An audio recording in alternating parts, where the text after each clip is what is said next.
देख रहे हैं नीलम टाइम्स मीडिया। मैं हूं नीलम तिवारी। आप सभी दर्शकों का नीलम टाइम्स मीडिया में स्वागत है। आइए नजर डालते हैं आज के मुख्य समाचारों पर। माजी केंद्रीय राज्य मंत्री कपिल जी पाटिल द्वारा किया गया पत्रकार परिषद का आयोजन।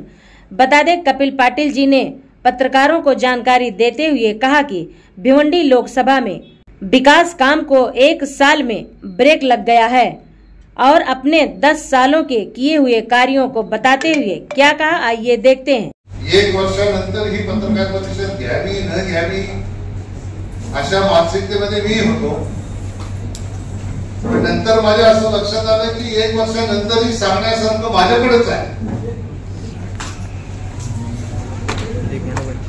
त्याच्यामुळे कोणी आपण केलेल्या कामाचं श्रेय घेऊ पाहत असेल तर आपलं काम अजून पुन्हा एकदा जनतेसमोर आणण्याचं काम आपण केलं पाहिजे। पत्रकार परिषद जाहीर झाल्यापासून मला अनेक कार्यकर्ते, अनेक आपल्यासारखे पत्रकार सहकारी हे भेटत होते, तेव्हा ते सांगत होते की पत्रकार परिषदेमध्ये काय होणार, काय सांगणार। पण आता मला काय माहिती, तुम्हाला माहित असेल, तुम्ही फिरताय, तुम्हाला जास्त माहिती, सांगण्यासारखं काय असेल तर सांगणार। पण मला असं वाटलं होतं की मोठा धमाका वगैरे होणार 25 तारखेला। कुठला धमाका? तर भिवंडीच्या जनतेला कदाचित सुखद धक्का मिळेल की आजपासून पोरॅन बंद झाला, असं काही गोष्ट असेल असं मला वाटलं होतं। आणि बाकी सगळं जे काही सांगितलं ते सगळं पत्राच्या माध्यमातूनच सांगितलं।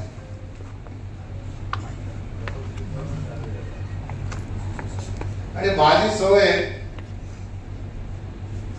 मी जरी पत्र दिलं असलं तरी काही दिवसामध्ये ते काम दिसायला लागतं।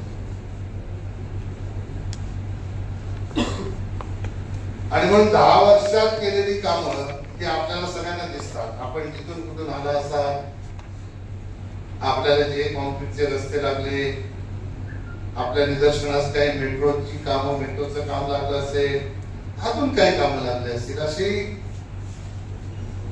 असंख्य काम आहे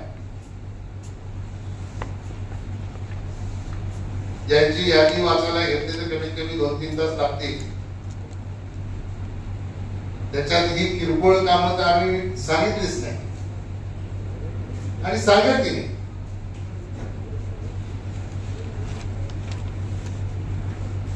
पण खऱ्या अर्थाने लोकप्रतिनिधी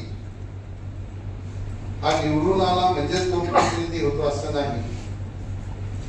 तर लोकप्रतिनिधीची नाळ ही जनतेशी बांधलेली असते, तो कुठल्या सत्तेवर असो, पदावर असो किंवा नसो। तशी माझी नाळ जनतेशी बांधलेली आहे। मी 4 जून नंतर, आज आपण आता 30 जून 2025 मध्ये, 4 जून 2024 नंतर 1 वर्ष आणि अजून काही कालावधी गेला। या 1 वर्षाच्या कालखंडामध्ये बरीच अशी कामं आपण 1 वर्षातली मंजूर केलेली आहे। काही कामांच्या मागण्या केलेल्या आहेत आणि निश्चितपणाने ती कामं ही मागणी आपण लावू। पण ज्या काही जनतेला मागच्या 1 वर्षापासून अपेक्षा होत्या, त्या जनतेचा भ्रमनिरास झालेला आहे। आणि म्हणून पत्रकार बंधूंनो, तुम्हालाही लक्षात आलं असेल की वर्षभराच्या कालखंडानंतर जेव्हा तुम्ही गेला असाल पत्रकार परिषदेला, तेव्हा होदा पहाड निकला चुहा अशा प्रकारची परिस्थिती आपल्याला बघायला ऐकायला मिळालेली असेल। मुख्य काम आहेत ते आपल्या पुन्हा एकदा रिपीट करून सांगतो. जसं ठाण्यापासून भिवंडी पर्यंतची मेट्रोचं काम सुरू आहे.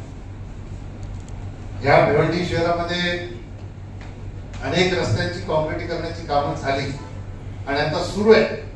तीही कामं आपण मंजूर केली आणि त्यांची कामं सुरू आहेत, ती पूर्णत्वात जाते. ठाणे भिवंडी बायपास रोडचं काम पूर्ण आहे. जसं आता नाशिक रोडचं जे सहापदरीकरण आहे ते गडकरी साहेबांची आपण ते नाशिकला कार्यक्रम असताना मी तिथे मागणी केली होती आणि गडकरी साहेबांनी तात्काळ त्याला संमती दिली होती. आता एक 7-8 दिवसापूर्वी माझं बोलणं झालं होतं नाशिकचे अधिकारी त्यांच्याशी NHAIचे. त्यांनी सांगितलं की आता कुंभमेळ्याचं औचित्य साधून ते 6 लेन रस्त्याचं काम लवकरात लवकर आपण सुरू करणार आहोत. नाशिक भागाकडे नाशिक जिल्ह्यामध्ये हे काम सुरू झालं, ठाण्यामध्ये सुरू व्हायचं. जसं आपलं आता शहापूर मुरबाड मसा कर्जत पर्यंतचा रस्ता त्याचंही काम सुरू आहे. 9 वर्ष झाली व्यक्ती ते काम करत आहे.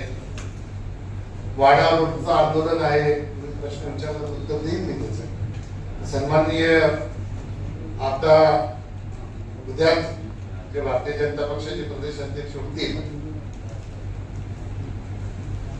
ते बांधकाम मंत्री असताना त्यांच्याकडे पाठपुरावा केल्यानंतर 600 कोटी रुपयांचा निधी त्यांनी मनूर पासून ते भिवंडी पर्यंतच्या रस्त्यासाठी त्यावेळेला मंजूर केला होता आणि कुडूसला आम्ही त्याचं भूमिपूजनही त्यांच्या हस्ते केलं.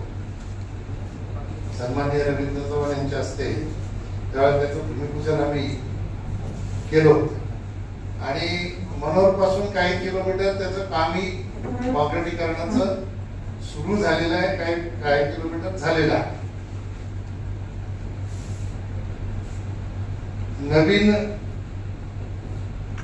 कामांच्या बाबतीत परवाच मी जेव्हा मुख्यमंत्र्यांना भेटलो की ठाण्यापासून भिवंडी पर्यंत मेट्रो आली, परंतु आता नवीन विकास डेव्हलपमेंट ही ठाणे भिवंडी बायपास रोडकडे होते आणि म्हणून मी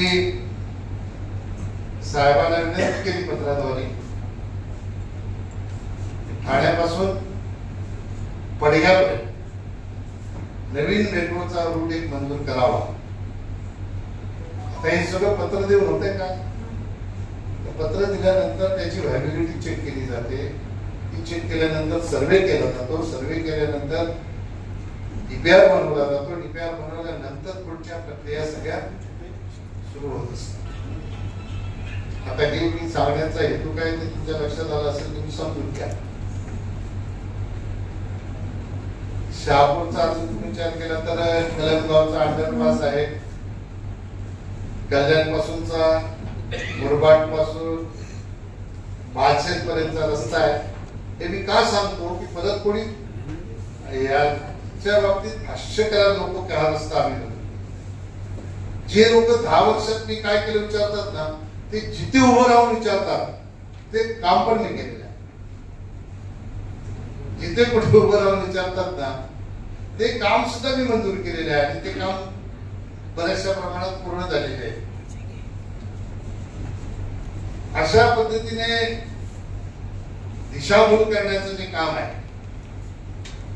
माझी आपल्याला सूचना आहे जे खरं आहे ते आपण लोकांसमोर नेण्याचं काम करावं. पत्रकार हा जनतेवर प्रेम करणार असतो. पत्रकाराचं कुठल्या नेत्यावर व्यक्तिगतरित्या प्रेम नसतं.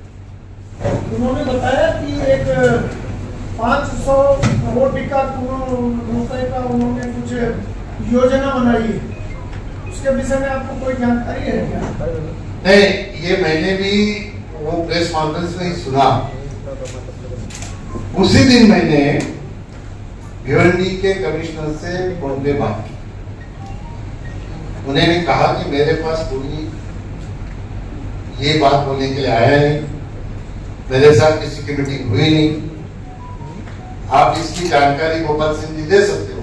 मेरा फोन उनके पास गया था, नहीं गया, कि मुझे भी क्यूरियोसिटी थी कहां से आया है 500 करोड़ का फंड. तो मेरे जानकारी के हिसाब से जो मुझे कॉर्पोरेशन से मिली है, ऐसी कोई भी योजना नहीं. अगर प्राइवेट कुछ होगा तो नहीं करना. आप लोग जाके कारपोरेशन में उसकी इंक्वायरी कर सकते हो, लेकिन किसी को प्राइवेट भी करना है तो कारपोरेशन के सिवा कोई कर नहीं सकता है, कि उसका भी टेंडर आएगा, उसकी भी प्रोसीजर है। ये टेंडर से ही होगा। कोई बोलेगा मैं टेंडर लगाता हूँ तो ऐसा किसी को लगाने के लिए मौका नहीं होता है, उसको प्रोसीजर से होता है।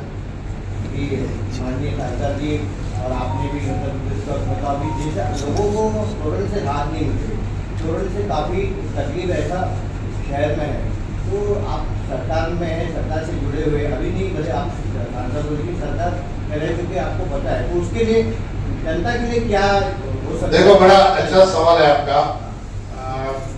मैं एकदम एक बात साफ कर दूं आपको, जैसे कि हम सब जानते हैं जब तक उनका एग्रीमेंट है हम लोग कुछ कर नहीं सकते, लेकिन मैं किसी पद पे रहूं नहीं रहूं, अगर किसी के ऊपर अन्याय है वो मेरे पास आए तो मैं टोरेंट वालों को बुला के उसको उसके ऊपर जो अन्याय हुआ है उसको हल करूंगा। अभी सुनो, अभी हमारे हाथ में यही एक चीज है, अगर टोरेंट क्या अन्याय करता है क्या नहीं, अगर अन्याय करता है तो जनता को गुमराह करना मेरा काम नहीं है।